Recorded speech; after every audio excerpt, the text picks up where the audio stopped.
Bonjour et bienvenue dans la météo du Bitcoin. J'espère que vous allez bien aujourd'hui avec un début de semaine qui commence avec la morosité d'une bougie rouge du dimanche, hein, un petit peu inattendue, et un début de lundi qui se porte pas bien, donc qui commence actuellement dans le rouge en continuité de ce dimanche.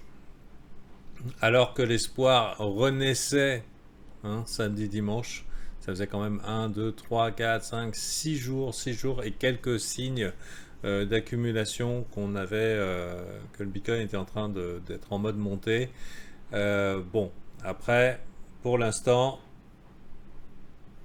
je dirais que le seul problème, c'est le nombre d'achats qui se sont faits dans la partie haute ici. Mais sinon, il y a pas de raison de lever particulièrement les bras parce qu'il y a de fortes chances que de toute façon, on reste dans cette zone avec des gens qui sont bullish dans la partie haute et bearish dans la partie basse. Donc, les- l'optimal globalement pour créer un range. Maintenant, on a, parce qu'il y a eu beaucoup de temps qui a été passé ici avec de l'excitation ou en tout cas de la baston, hein, que ce soit vendeur ou acheteur, on se retrouve avec pas mal de liquidités ici, pas mal de liquidités ici, et on pourrait très bien osciller dans les deux sens. Et je dirais que finalement commencer par une bougie rouge, c'est pas si nul que ça ou néfaste que ça, parce que je suis pas sûr qu'on ait du jus pour aller beaucoup plus bas tout de suite. Mais aller chercher la liquidité basse en premier, la liquidité basse immédiate en premier, c'est plutôt bon signe parce que celle qui restera à dégager, ce sera celle du haut. Alors pourquoi pas envisager le dessin d'un magnifique W avec la liquidité immédiate dans les 35 000 et ensuite dans les 39 000. Le scénario de ce style-là, donc range ascendant bullish, est envisageable, même si personnellement je suis bearish moyen terme, long terme. Hein. Je suis assez.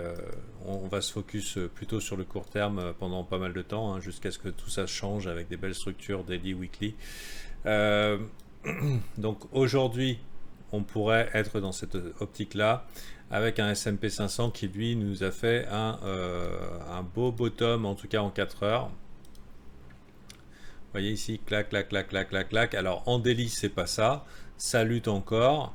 Est-ce que on va breakout avant la session US ou est-ce qu'on est reparti pour plus de range? Ça commence à faire beaucoup, je trouve, de range ici en 4 heures pour dire qu'on va pas aller chercher les pools de liquidité, au moins dans la partie haute. Et du coup, ce qui est encourageant, en tout cas. Encourageant pour dire on pourrait avoir l'aval des actions pendant quelques temps.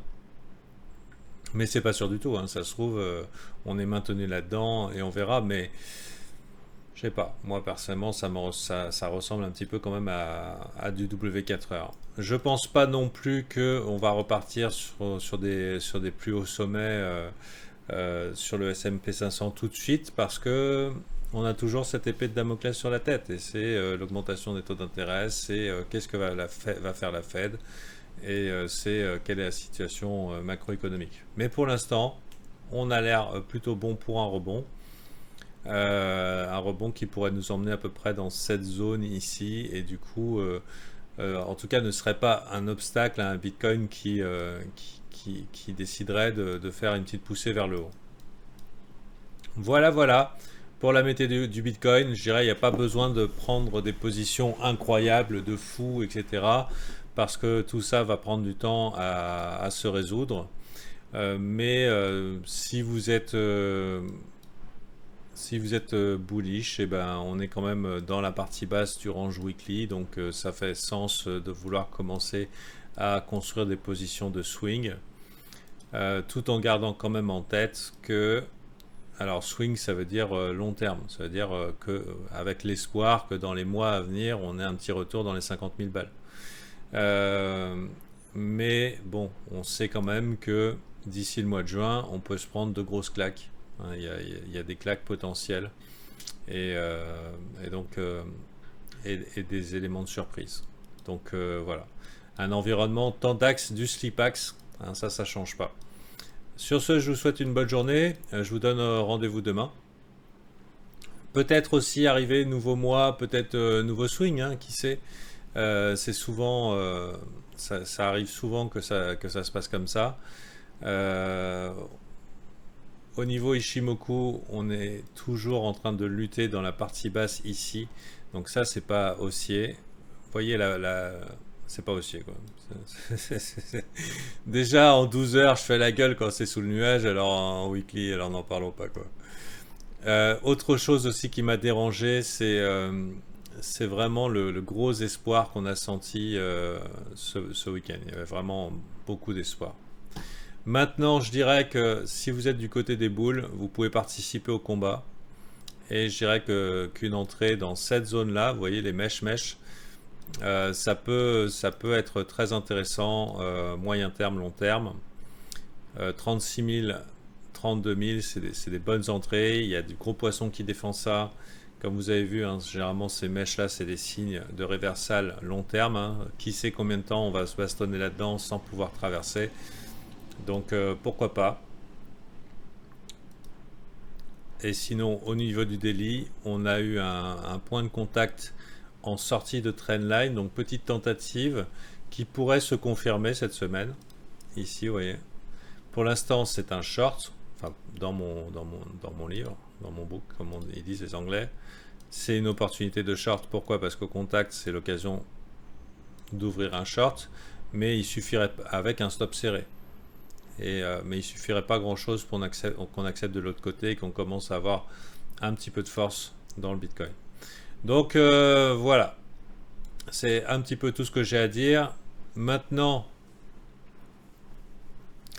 le fait qu'il y a eu ces fortes corrélations, pour moi, je trouve que c'est pas super. Et même les institutionnels, c'est pas super. Et je pense que on peut attendre de jolies structures et vous verrez, ça sera quand même assez long à dessiner. Quand je parle de jolies structures, c'est quelque chose comme ça qui nous indique que ok, bon, ben, c'est fini. Ça peut partir tout de suite, hein, ça peut partir tout de suite avec agression et tout. Et si on voit du déni dans la montée, bon bah YOLO. Pour l'instant, on n'y est pas. Allez, bonne journée à vous et à la prochaine.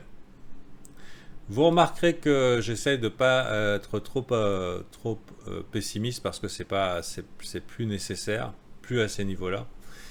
Mais quand même, on reste quand même lucide sur les conditions internationales. Voilà, donc bonne journée.